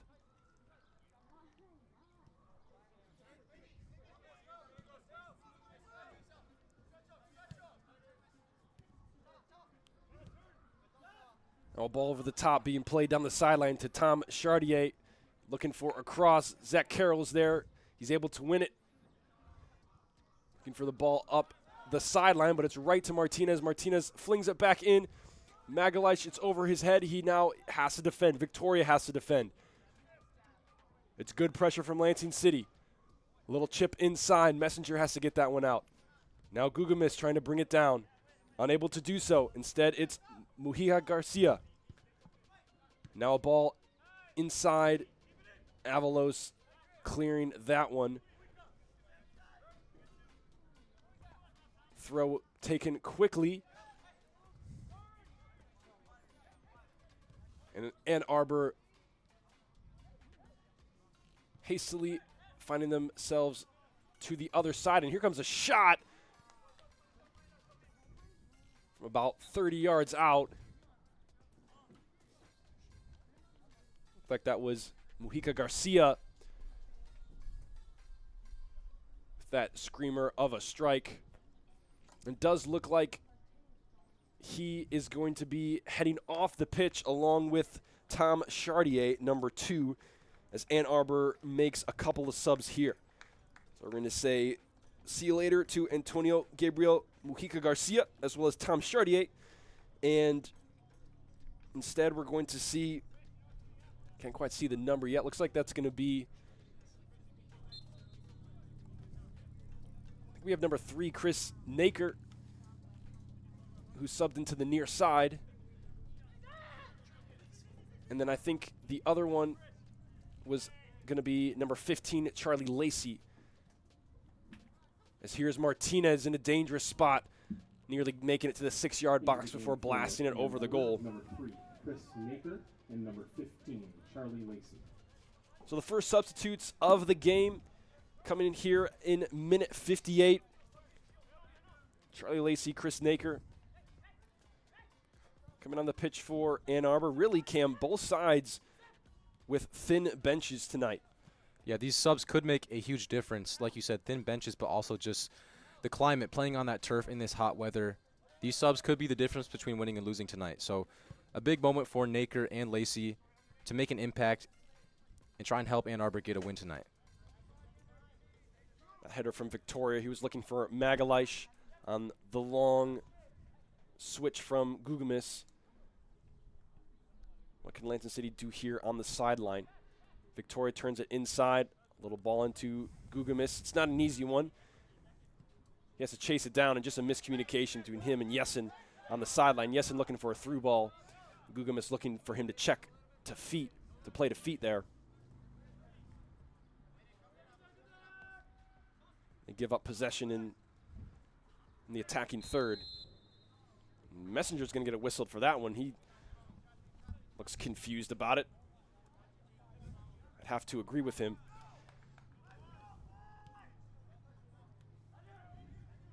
Ann Arbor playing quickly. Here's the substitute, Chris Niker. The great ball in. Shion Soga was there, but Ali Alameri first. And really, Cam, I got to take a second just to comment on Ali Alameri. It's the first time we've seen him in game, let alone starting all season. Usually we see Zach Kelly, Blake Kelly, been phenomenal for Lansing City this year. But Ali Alameri, he has stepped up today, and he has looked very, very good. Yeah, and it's not often that you're complimenting a keeper for a team who's conceded 3 goals, but to be completely honest, those first 2, nothing he could do about. In that third one, maybe you ask him to catch it or punch it out, but still a little bit of that responsibility falls on his back line to not let a guy get completely free in the box. But, yeah, he stepped up tonight and looked secure when the ball has been put at him. He certainly has. He stepped up, made saves, collected the ball. There's a little chip in here. Going to test Palmer and the City defense. It comes back again. But now Gugumis able to take control with a little turn. And now Jessen surveying what's in front of him. A little bit too casual there, I believe, for Lansing City. This ball comes over the head of Carroll. Palmer's there. It's Ann Arbor in the box, though. Here's Lima looking for a left-footed strike. Messenger gets in the way. Avalos clears it out. Not great for Lansing City to let them get in that position, but good defense once they were in the box. Yeah, Messenger did well to get a block in, but also Jeff Palmer, who we see down on the ground. He got a knock right at the beginning of this second half, but he did really well not to foul direction because he was coming from the far side, and it's really easy as a defender to kind of put that shoulder down and take a striker out and give up a penalty. But he did really well to stay composed and put direction under enough pressure where he wasn't able to get a shot off, and he also didn't commit the foul. Very well done from Palmer there. He's going to be visited by the trainer. We saw him up for a moment. Looks like he is desperately trying to walk this one off. It does seem to be a compound effect, like we saw him down earlier, like you mentioned, Cam, just within the first minute or two of the second half. With Lansing City only having 4 subs on the bench, he's doing all that he can to stay in the game for Lansing City and to continue to be a solid defender back there. But speaking of the bench for Lansing City, it looks like we are going to get a couple of substitutes here. I see Sahel Yesin walking off the pitch in favor of Gershom Sylvan.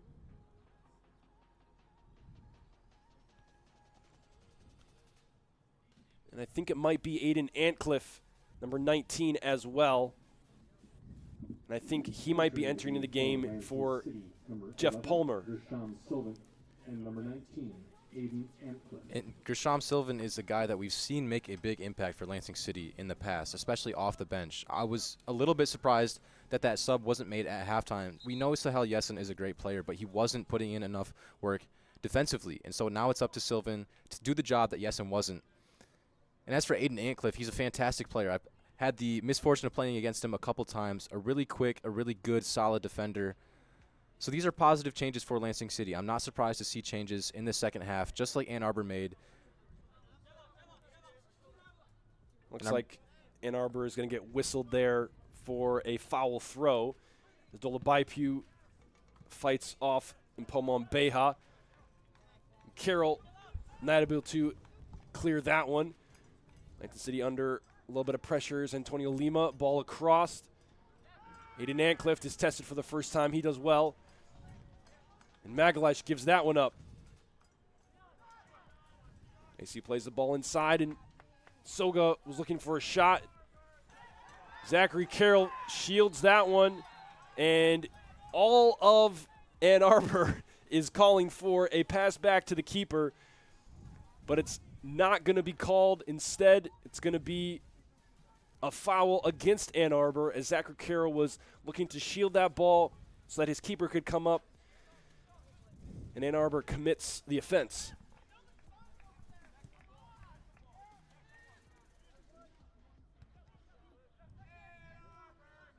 With those subs being made, I do want to take a moment to applaud number 20, Jeff Palmer, starting for Lansing City, a place he hasn't seen himself much this season, putting in solid minutes. And I know Sahel Yesin did have some lapses on defense, but he has been a little bit up and down on the attacking and possessing portion of the game this year, and today he was pretty solid in both of those.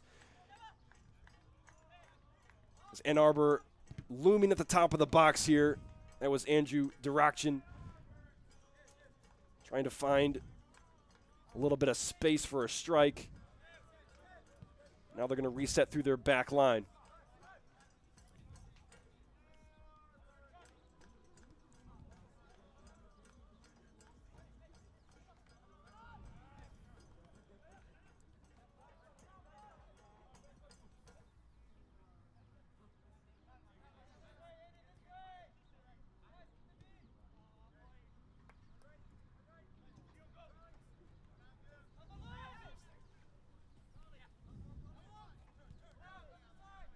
There's Sylvan with a touch, finding Avalos.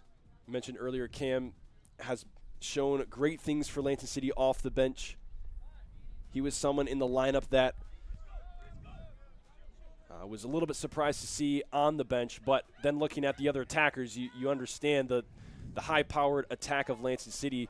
To have someone like Gershom Sylvan to be able to come onto the game as a substitute for the last 30 or so minutes of the game can be a very key moment for Lansing. Yeah, and just like you, I was a bit surprised not to see him in that starting 11, but a guy of his talent, when you can bring him onto the pitch, going against tired legs, give him 30 minutes to make something happen, make an impact, I'm really looking at him to change this game.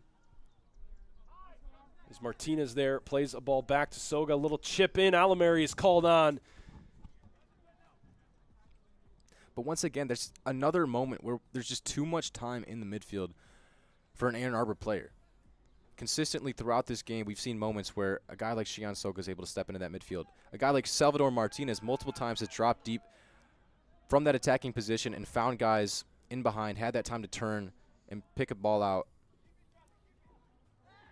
Victoria caught up there.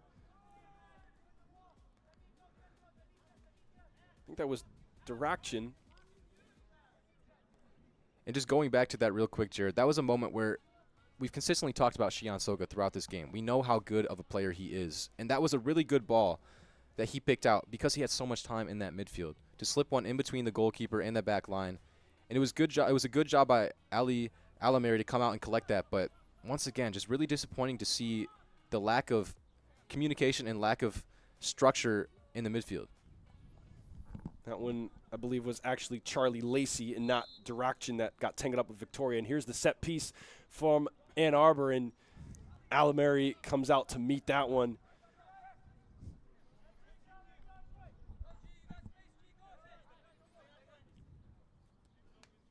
Excellent play there from the keeper. As Gershom Sylvan gets held up by Shion Soga, and he's going to see a flash of yellow from the center referee as he receives a caution, the second of the game for AFC Ann Arbor.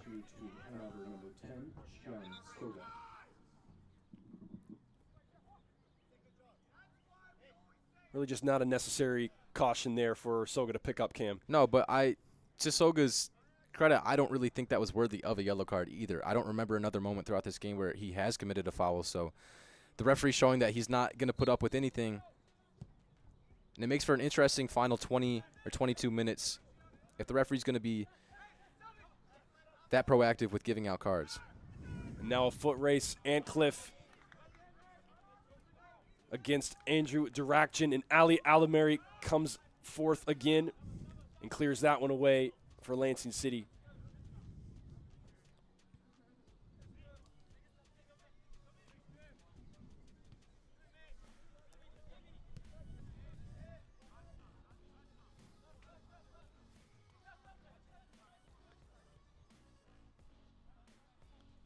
Ann Arbor looking to get up the far sideline now. Here comes a ball in, and Cliff is able to head it away. Magalish bringing it down. He has space. He has a defender closing in. He loses it. Lansing City is able to recover. Here's Gugamis. Gugamis and Sylvan now. Sylvan gets the ball kicked away by Chris Naker of Ann Arbor, and it's going to be a Lansing City throw-in.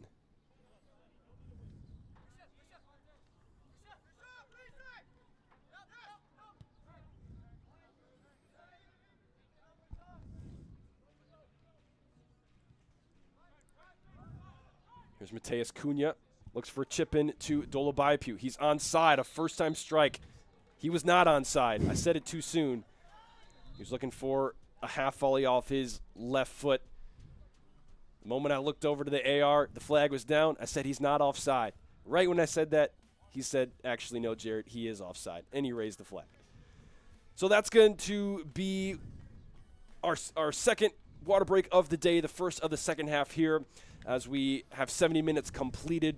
Just due to the heat, we have to take a certain amount of water breaks, and there's going to be one in each half. And here's the one for the second half. So, Cam, we are, we're at minute 71 now. We're just about 25 minutes into this second half. 0 goals. That's surprising. A little bit, just based off what we saw in that first half. But at the same time, I'm not as surprised as you think I might be, just because I'm sure that both coaches went into that locker room at halftime, and their first message was defensively, we got to shape up. And it looks a little bit more cagey out there. It's less chaotic. It's a little bit more controlled. And I'm not too surprised that there haven't been 6 goals like we saw in the first half, but I really am curious to see how this final 20 minutes plays out, just because the second half has been night and day compared to that first half. Both teams have brought 2 substitutes into the match. Chris Naker, Charlie Lacey for Ann Arbor, with Tom Chartier and Antonio Gabriel Mujica Garcia leaving for Ann Arbor. And then for Lansing City, it was Sahel Yessen and Jeff Palmer exiting the pitch. Aiden Antcliffe and Gershom Sylvan getting the nod for Lansing City. as the teams return to the field. Just a short water break. It's only about 90 seconds to 2 minutes. And we'll be ready to restart play here.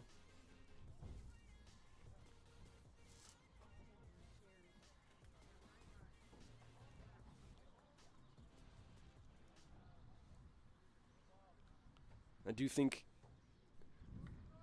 we're seeing another substitution for AFC Ann Arbor. It looks to be Aaron Asamoah.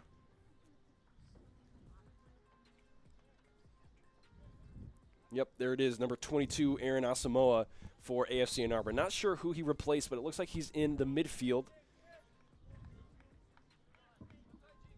Entering the game for Ann Arbor, number 22, Aaron Asamoah.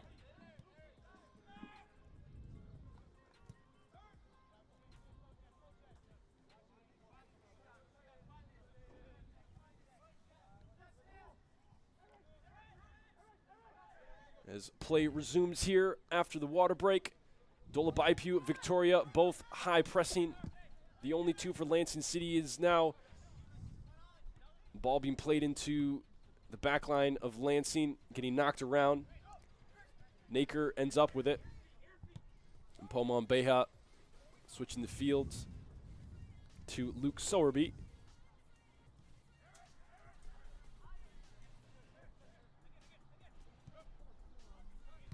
Sylvan gets that one out. There's Avalos. Dolabaipu was looking for a combination play with Avalos, but he was not ready for it. Now here's Soga. Soga with a little chip in. And Cliff gets it out. Excuse me, that was Carroll. Now on the far side, Magalhaes. Good defense on that one against Charlie Lacey and our players and some fans asking for a foul. They're not going to get one, but Lansing City will. Yeah, and haven't said Lacey's name too much since he entered the pitch. And for both him and Gershom Sylvan on the Lansing City side, it's a bit disappointing because as an attacker, coming on late into a game, you think this is my moment to make an impact. I have fresh legs. I'm going up against guys who've been playing for 60, 70 minutes. So a bit disappointing from both Lacey and Gershom Sylvan. They haven't been able to affect the game as much as they might like. Still about 15 minutes left in regulation here for these substitute attackers to affect the game, as Gugamis was looking for a cross in there on the end line, and it's going to be called a goal kick to the dismay of Gugamis.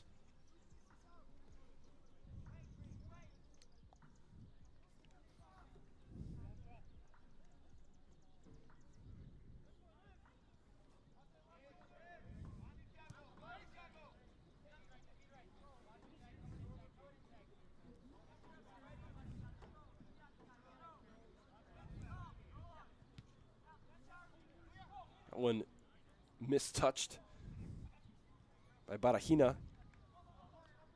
Now Magalhaes trying to keep it in to avoid the corner.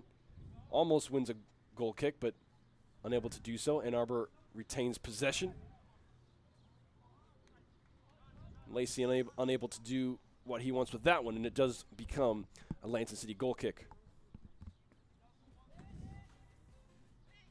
And I think, Cam, I think it was Antonio Lima who exited the pitch in favor of Aaron Asamoah.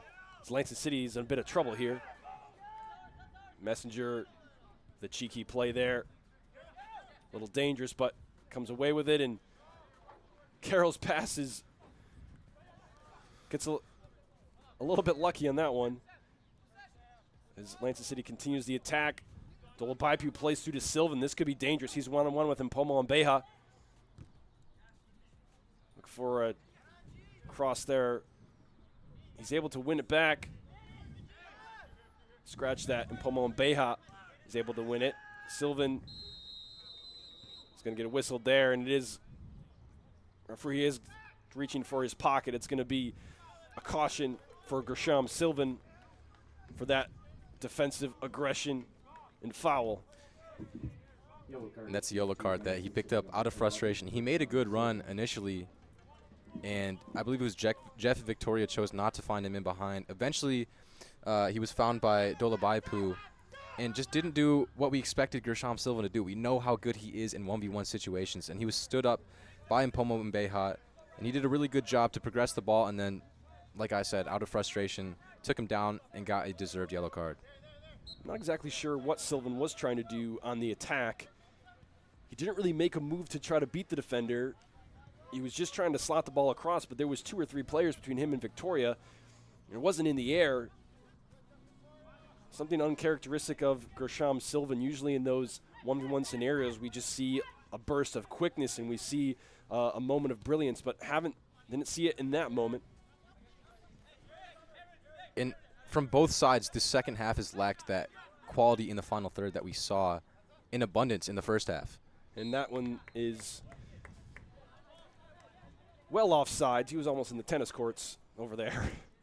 But there's been multiple moments where guys like Durakjan and Martinez have looked to make good runs in behind, and that ball from their midfield or from a guy in the back line hasn't quite found him. And vice versa on the Lansing City side, we see a guy like Gershom Sylvan get 1v1 opportunities, and usually he makes the most out of it, but struggled to do so earlier. And just other opportunities, even for Dola Baipu. He had a couple chances early on in this second half that you expected him to put away, and he just didn't have that little bit of quality that he needed. So a bit disappointing in the attacking end on each side in this second half.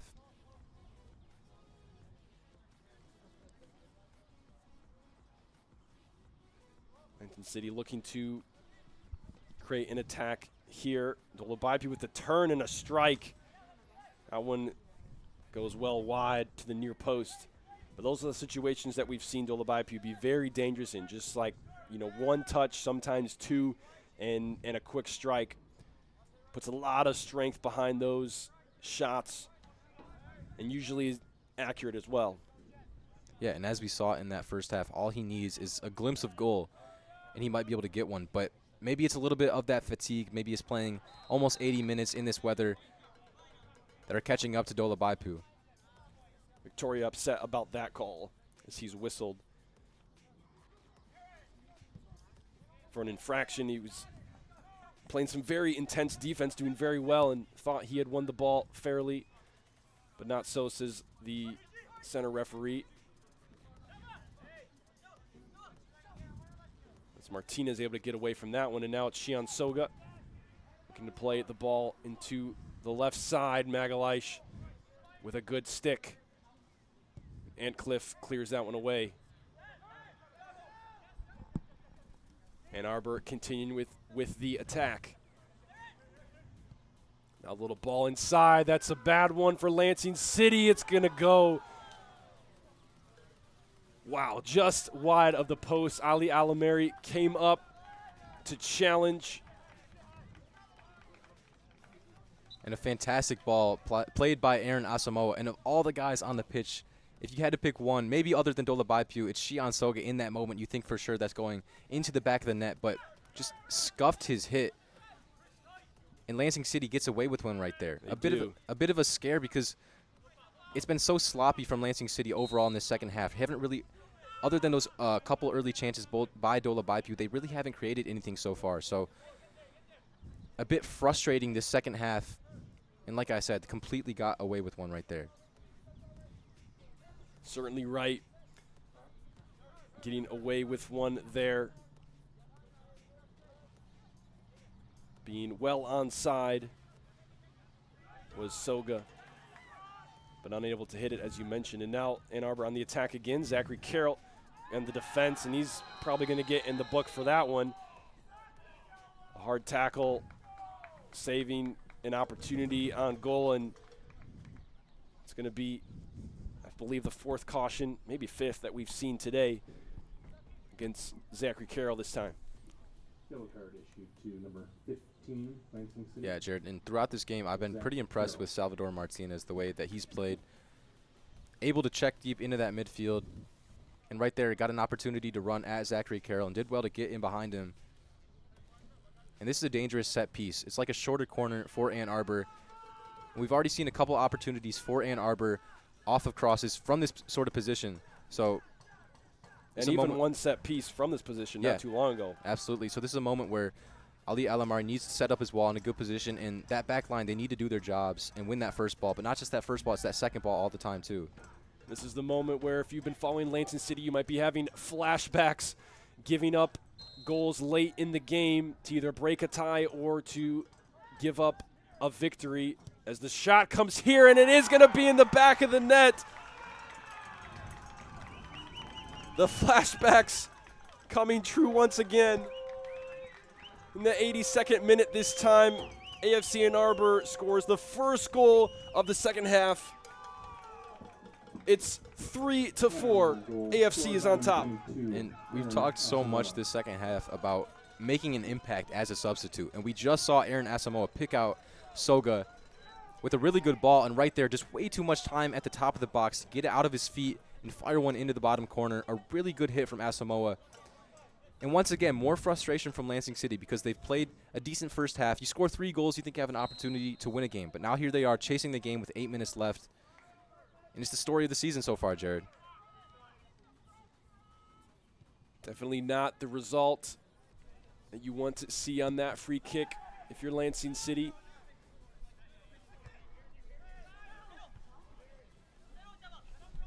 Just frustrating.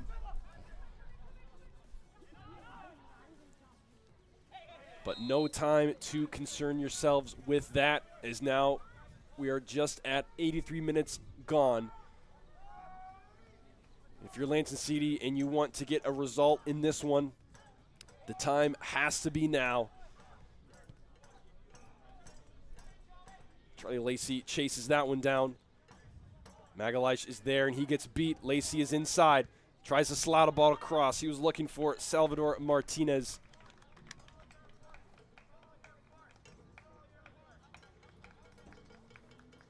It's the substitute starting to make an impact for Ann Arbor. Obviously, Asamoah just got that goal, but really good work from Charlie Lacey to combine with Shion Soga and get onto that end line and beat his defender and win a corner for his team. These are dangerous moments for Lansing City. The low corner driven to the near post, cleared away by Victoria. Now Gugamis running onto this one. Aaron Asamoah is there. He plays the keeper, Reese Muller. Victoria steps up to that one. 3 Lansing City players, 5 Ann Arbor defenders, and Gugamis is going to get called offside for that one. Clearly upset as he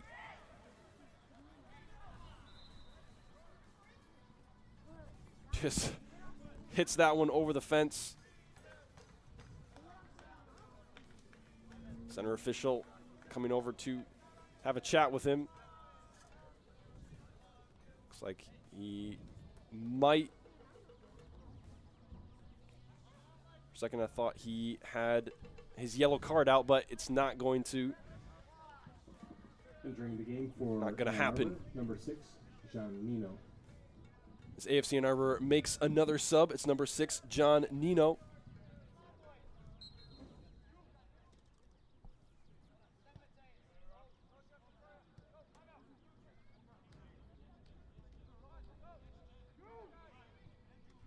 Lansing City also makes a substitute in that brief stoppage there. Almost missed it because we were focused on Gugamis, but it's going to be number 5, Luciano Cernuda, stepping onto the pitch for the very first time this season. I believe this is the first time he has been rostered for Lansing City this season. I at least have not seen his name rostered at home yet. So he enters into the game. Samoa finding Niker and a shot coming in to Alamary. He does well to collect that one.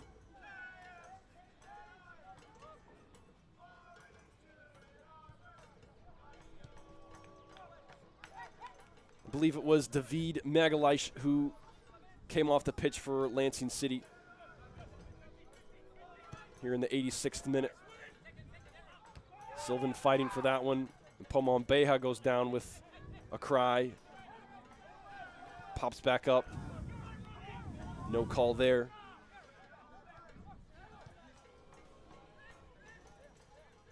What does Lansing City have left in the tank here? Victoria still going hard. And this is where that short bench really comes into play because you can see Dolabaipu and Gugamis and Jeff Victoria really laboring up there. And we've seen that come into fruition with the way that they've been playing in the attacking third this second half. Just not able to create any sort of opportunity similar to the ones they were creating in the first half. And even when they do get some decent opportunities, just that little bit of fatigue coming into play. And just overall, it's been a very frustrating second half for Lansing City. Aiden Antcliffe fighting for that one. He does win it. It's given away by Zach Carroll. But he's able to recollect off the rebound. And now Messenger was looking for a long one. I think he was trying to find Dolabaipu there. Gugamis was also on that side, but he was much behind the area Messenger was trying to play to. But Lansing City now pressing high as they need to. Trying to win something in the attacking third, and Gugamis is going to get whistled for that one, to his frustration.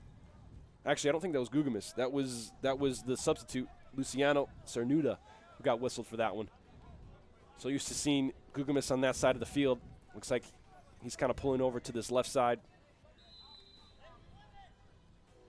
Here comes the restart for Ann Arbor. Reese Moeller going to put it back into play as we just about hit 88 minutes gone.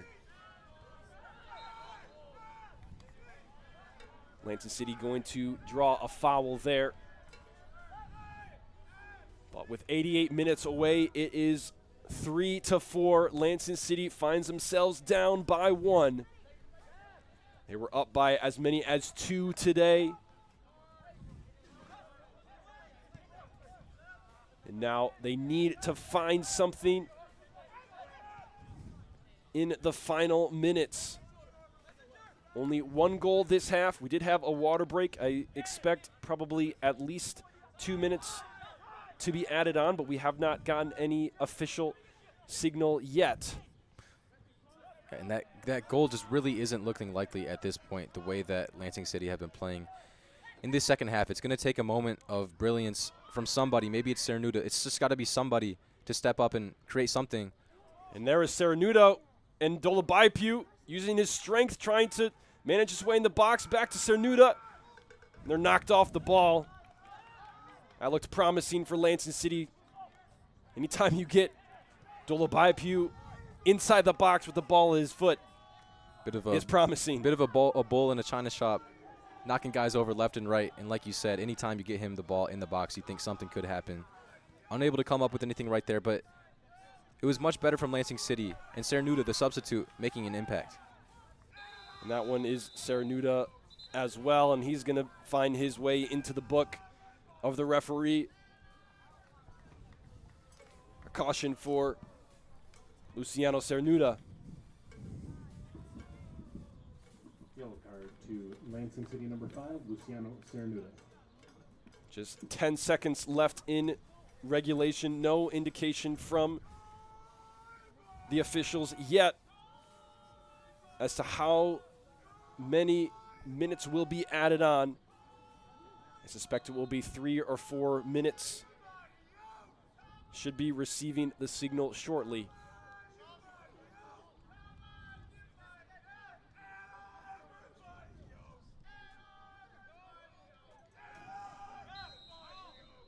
Lansing City whistled for that one. We actually saw on the other side of the field the 4th official give a signal to the other 2 teams about how much time would be added on, but unfortunately that communication has not made its way to us yet, so we're still in the dark. I'm guessing it's going to be 3 or 4 minutes here. As here's Mpoma Beha teaming up with Dirakjan, but that attack going nowhere.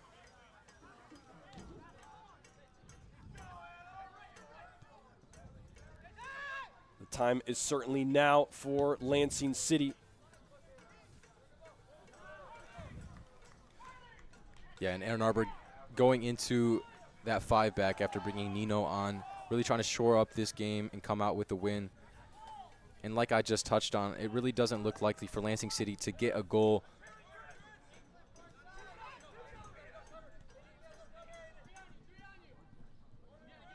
Three defenders for Lansing City there. Niker still comes away with it. Yeah, and Ann Arbor just content to keep the ball, run the clock down, and see out this game. It's been, like I said, a very frustrating half for Lansing City, but from Ann Arbor's perspective, the substitutes made the difference, Jared.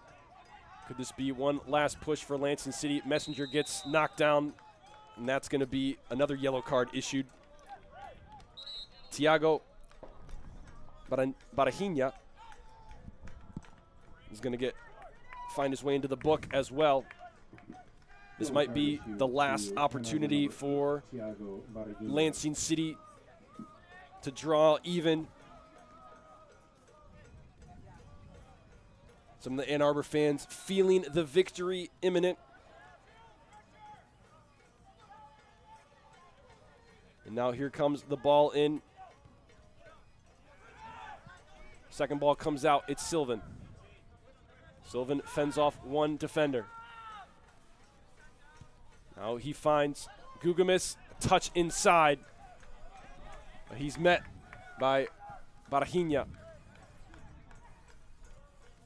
Still no indication to us as to how much additional time will be. Have to assume it's going to be drawing to a close in the next 60 seconds or so, as Carroll fails to divert that one, and that's going to be goal number 5 for AFC Ann Arbor.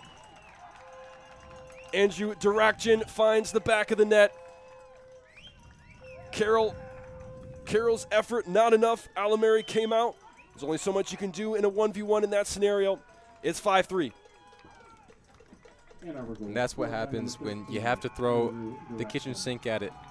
You commit guys forward and leave yourself vulnerable for counterattacks. And fair play to Andrew Durakjan. Hasn't had too many moments in this game, but like I've said with Dola Baipu, as a striker, you're not going to be on the ball as often as you might like, but when you do get that ball on your feet in those opportunities to make something happen, you have to take advantage of it. And Durakjan did a really good job to beat his defender and then beat Alamari and slot in the 5th goal of the night for Ann Arbor. And really, if you're Lansing City, like you said, you got to throw the kitchen sink on it. You got to throw everything up to try to equalize. You know, the difference between a 3-5 game and a 3-4 game, really not much, especially where you're at right now. If you're in a situation where you're playing on an aggregate, you got to be concerned about goals. You know, your perspective's different. But the situation today, there's no difference. So you might as well throw your attackers up there and try to even the score line, but they're unable to do so as we hear the final whistle for today's match. A 5-3 loss for Lansing City against AFC Ann Arbor. We'll have some post-game thoughts here in just a couple minutes. Don't go anywhere. Final score for tonight's contest, AFC Ann Arbor 5, Lansing City.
Hello, everyone. Welcome back to Grand Ledge High School. The conclusion of today's USL League 2 match. The final here is AFC Ann Arbor 5, Lansing City 3. Cam, a very different feeling second half as opposed to the first, and not just the fact that there were only 2 goals instead of 6. Right, yeah, it just felt a little bit more cagey. It felt like each team was so worried about not conceding and not taking as many chances and not leaving themselves as vulnerable to getting scored on as they did in the first half. So it was Ann Arbor that ended up coming out on top. The substitutes made the difference, and for Lansing City, their substitutes didn't really make an impact on the game. A bit disappointing to see, but Aaron Asamoah made a huge impact on the game. Obviously got the goal, but had a couple other moments where he was able to drive forward and pick out passes, so impressed with him. But yeah, the substitutes were the difference, and overall a very entertaining game tonight. It absolutely was, especially with the 6 goals of half number 1. We saw Dolabaipu get on the board. We saw Magalhaes get on the board. Dolabaipu again, and that was the end of the scoring for Lansing City. And as different as that half felt, the game overall did feel like Ann Arbor deserved to win this one. Yeah, absolutely. I mean, from minute 1, even up until Lansing City got those couple of goals to start that first half, we both agreed that Ann Arbor looked like the better side. They looked the more likely to score, and Dolabaipu took his chances, and Magalhaes took his chance, but overall, I would say absolutely a deserved win for Ann Arbor tonight. And one thing I do have to mention, I was very impressed with the play of goalkeeper Ali Alamary tonight. Yeah. You know, he was often the 3rd goalkeeper in the lineup this year, behind Zach Kelly, Blake Kelly, very deserving players to be seeing the pitch. But he looked like anything but, you know, a first-time starter tonight for Lansing City. Yeah, and obviously you see 5 goals on the scoreboard and you think the last person I'm going to give praise to is the goalkeeper, but if it weren't for his steadiness and his ability to make saves, it could have been 7 or maybe even 8. If you look back at the goals, I mean, we saw 2 absolute screamers in that first half. He made a save on that 3rd goal that his defense wasn't able to do anything about. That 4th goal, not much he could do about, and then the 5th goal is a one-on-one. And you're favoring the attacker every time. So, yeah, credit to him for stepping in and doing what he could, but overall, very frustrating night on that back line for Lansing City. Alamary has he played for the Michigan Wolves. He had a few seasons well with them, won an Academy Goalkeeper of the Year, and has also had some trials with some MSL clubs, and he did train with a USL Championship team that was DCFC. So knowing a little bit of his history, it kind of explains, the ability that we saw from him tonight, something that was very impressive, and even though 5 goals were conceded, as you said. Let's just take a moment here to look forward as we consider what is coming up for Lansing City. Here's the upcoming schedule. So that right there in the middle at the bottom, that match for today against Ann Arbor, of course, that will go into the books as a 3-5 loss. Just 3 more games left this year. We're back at home next week, Wednesday. It's going to be Oakland County FC at home. And then we have 2 games away. It's going to be Union FC, and then we will visit AFC Ann Arbor again.